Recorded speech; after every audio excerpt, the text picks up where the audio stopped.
1280 কোটি পাকিস্তানি রুপি। এই বিশাল অঙ্কের টাকা খরচ হয়েছে চ্যাম্পিয়ন্স ট্রফি আয়োজনের আগে নিজেদের ভেন্যু সংস্কারে। আইসিসি থেকে কিছু অর্থ পেলেও নিজেদের উদ্যোগেই এই টাকা খরচ করেছিল পিসিবি। কিন্তু ম্যান ইন গ্রিনদের গ্রুপ পর্ব থেকে ছিটকে পড়ায় বড়সড় আর্থিক ক্ষতির মুখে এখন পাকিস্তান ক্রিকেট বোর্ড।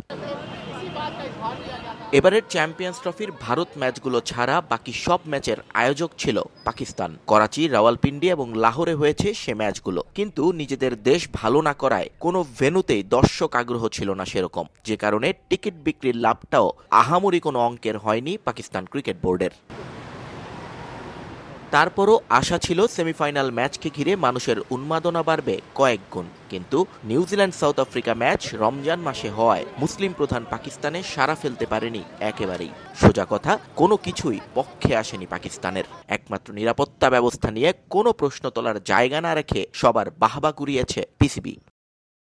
ভারতের কারণে এত সমস্যায় পড়তে হলেও সেই বিসিসিআই কর্তাদের সঙ্গে অবশ্য সুসম্পর্ক পিসিবির। বিসিসিআই ভাইস প্রেসিডেন্ট পরিবার সমেত লাহোর সফর করে গেছেন। ম্যাচ দেখার পাশাপাশি লাহোর ফোর্টেও ঘুরতে গিয়েছিলেন রাজীব শুক্লা। সেখানে তার সম্মানে বিশেষ আয়োজনও করেছিল পিসিবি।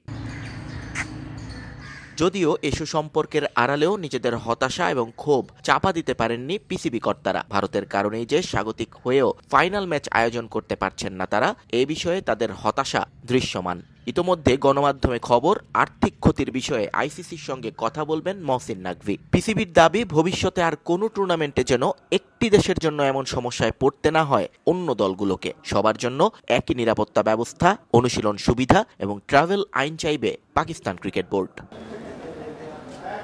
আইসিসির সঙ্গে ভারত পাকিস্তান চুক্তির আওতায় আগামী 2026 টি-20 বিশ্বকাপ খেলতে ভারত যাবে না পাকিস্তান। ম্যান ইন গ্রিনদের ম্যাচগুলো হবে শ্রীলঙ্কায়। নারী বিশ্বকাপেও ভারতে দল পাঠাবে না পাকিস্তান। এখন দেখার বিষয়, চ্যাম্পিয়ন্স ট্রফির এই নেতিবাচক পরিস্থিতি থেকে কি শিক্ষা নেয় বিশ্ব ক্রিকেটের নিয়ন্ত্রক সংস্থা।